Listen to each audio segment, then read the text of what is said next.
Assalamualaikum warahmatullahi wabarakatuh. Saya Putra Syahmadan dari kelas Kehutanan A. Saya di sini akan menjelaskan materi pendidikan Pancasila yang berjudul Pancasila sebagai Dasar Negara. Pancasila sendiri lahir dari pendapat para tokoh-tokoh yang ikut dalam sidang BPU PKI yang telah dijelaskan pada minggu kemarin di materi Pancasila pada masa prakemerdekaan. Nah, pada materi Pancasila sebagai dasar negara ini, yang pertama akan membahas tentang hubungan Pancasila dengan pembukaan UUD Negara Republik Indonesia tahun 1945. Nah, sebelum kita mengetahui hubungan tersebut, kita harus tahu apa Pancasila tersebut dan UUD Negara Republik Indonesia tersebut.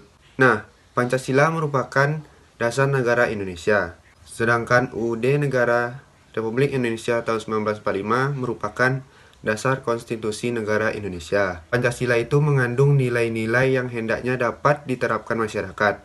Sedangkan UUD 1945 memuat dasar hukum yang bentuknya tertulis. Menurut Yunarno dalam buku Paradigma Baru Pendidikan Pancasila tahun 2016, Pancasila merupakan dasar negara Indonesia. Kedudukan Pancasila sebagai dasar negara bersifat kuat, tetap dan tidak dapat diubah, karena terdapat dalam pembukaan UUD 1945 pada alinea keempat, walaupun tidak disebutkan secara detail. Antara Pancasila sebagai dasar negara dan UUD 1945, khususnya bagian pembuka, sebagai dasar hukum, keduanya memiliki hubungan yang saling berkaitan atau tidak dapat dipisahkan. Dapat digambarkan jika Pancasila adalah rohnya, sedangkan UUD 1945 adalah raganya.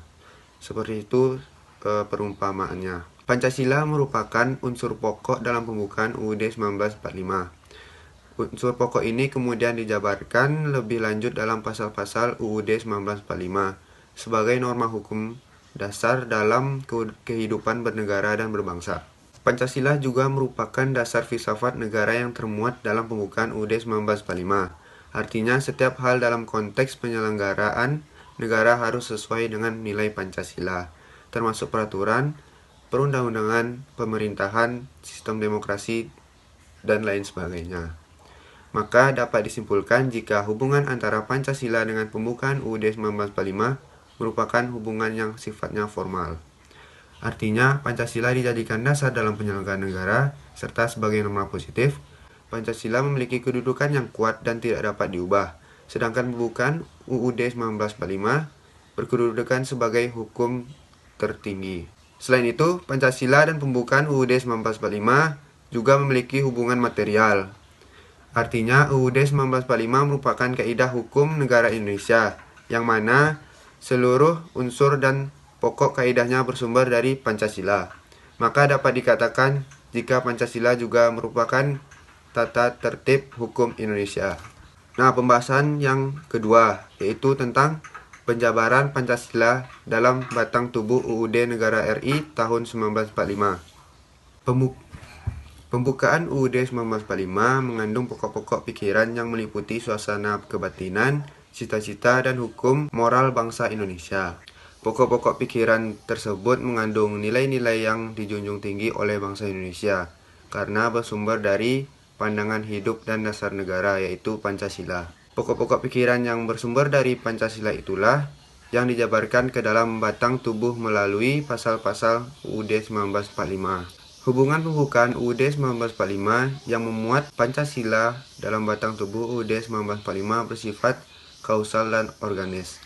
Kausal di sini mengandung pengertian pembukaan UUD 1945 merupakan penyebab keberadaan batang tubuh UUD 1945. Sedangkan organis tersebut berarti pembukaan UUD 1945 merupakan satu kesatuan yang tidak dapat dipisahkan. Dengan dijabarkannya pokok-pokok pikiran pembukaan UUD 1945 yang bersumber dari Pancasila ke dalam batang tubuh, maka Pancasila tidak saja merupakan suatu cita-cita hukum, tetapi telah menjadi hukum positif. Sesuai dengan penjelasan UUD 1945, pembukaan mengandung 4 pokok pikiran yang diciptakan dan dijelaskan dalam batang tubuh. Keempat pokok tersebut adalah yang pertama, pokok pikiran pertama berintikan persatuan, yaitu negara melindungi segenap bangsa Indonesia dan seluruh tumpah darah Indonesia, dengan berdasar atas persatuan dengan mewujudkan keadilan sosial bagi seluruh rakyat Indonesia. Yang kedua, pokok pikiran kedua yang berintikan keadilan sosial, yaitu negara hendak mewujudkan keadilan sosial bagi seluruh rakyat Indonesia. Yang ketiga, pokok pikiran ketiga berintikan kedaulatan rakyat, yaitu negara yang berkedaulatan rakyat berdasar atas kerakyatan dan permusyawaratan perwakilan.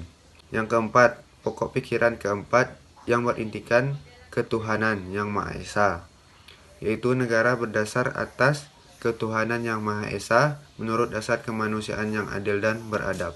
Nah, itulah penjabaran dari Pancasila dalam batang tubuh UUD 1945 yang terdiri dari pokok-pokok Pancasila. Terus yang pembahasan ketiga yaitu implementasi Pancasila dalam pembuatan kebijakan negara dalam bidang politik, ekonomi, sosial budaya, serta pertahanan dan keamanan, atau yang disingkat dengan Polexosbud Hankam. Yang pertama yaitu pada bidang politik, yang tertuang dalam pasal 26, pasal 27 ayat 1, dan pasal 28. Pasal 26 dengan tegas mengatur siapa-siapa saja yang dapat menjadi warga negara Republik Indonesia. Pada pasal 27 menyatakan kesamaan kedudukan warga negara di dalam hukum dan pemerintahan dengan tidak ada kecualinya. Pada pasal 28 menetapkan hak warga negara dan penduduk untuk berserikat dan berkumpul. Terus pada aspek yang kedua yaitu aspek ekonomi yang dituangkan dalam pasal 27 ayat 2, pasal 33 dan pasal 34. Pada pasal 27 ayat 2 menyatakan bahwa tiap-tiap warga negara berhak atas pekerjaan dan penghidupan layak bagi kemanusiaan. Pada pasal 33 menyatakan perekonomian disusun sebagai usaha bersama berdasar atas asas kekeluargaan. Pada pasal 34 menetapkan bahwa negara bertanggung jawab atas penyediaan fasilitas pelayanan baik pelayanan kesehatan dan fasilitas pelayanan umum yang layak. Selanjutnya aspek yang ketiga yaitu aspek sosial dan budaya. Aspek sosial dan budaya tertuang dalam pasal 29, pasal 31, dan pasal 32. Pada pasal 29 menyatakan negara berdasar atas ketuhanan yang Maha Esa. Pada pasal 31 menetapkan bahwa setiap warga negara berhak mendapat pendidikan. Selanjutnya pada pasal 32 yaitu menyatakan negara memajukan kebudayaan nasional Indonesia di tengah peradaban dunia dengan menjamin kebebasan masyarakat dalam memelihara dan mengembangkan nilai budayanya. Yang terakhir yaitu pada aspek pertahanan dan keamanan, yaitu tertuang dalam pasal 27 ayat 3 dan pasal 30. Dalam pasal 27 menetapkan bahwa setiap warga negara berhak dan wajib ikut serta dalam pembelaan negara. Dan pada pasal 30 menyatakan hak dan kewajiban setiap warga negara ikut serta dalam usaha pertahanan dan keamanan negara. Nah, itu merupakan pasal-pasal yang mengatur setiap aspek kehidupan bernegara. Di setiap aspek kehidupan bernegara itu diatur dalam UUD 1945, dan kita sebagai masyarakat bangsa Indonesia harus mengikuti peraturan yang ada di dalam UUD 1945 tersebut.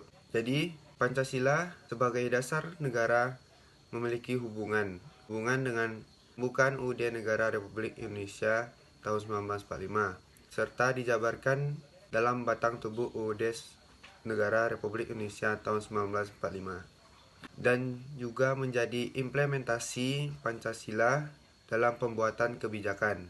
Juga menjadi implementasi Pancasila dalam pembuatan kebijakan negara, baik di bidang politik, ekonomi, sosial budaya, serta pertahanan dan keamanan. Mungkin itu saja penjelasan dari Pancasila sebagai dasar negara.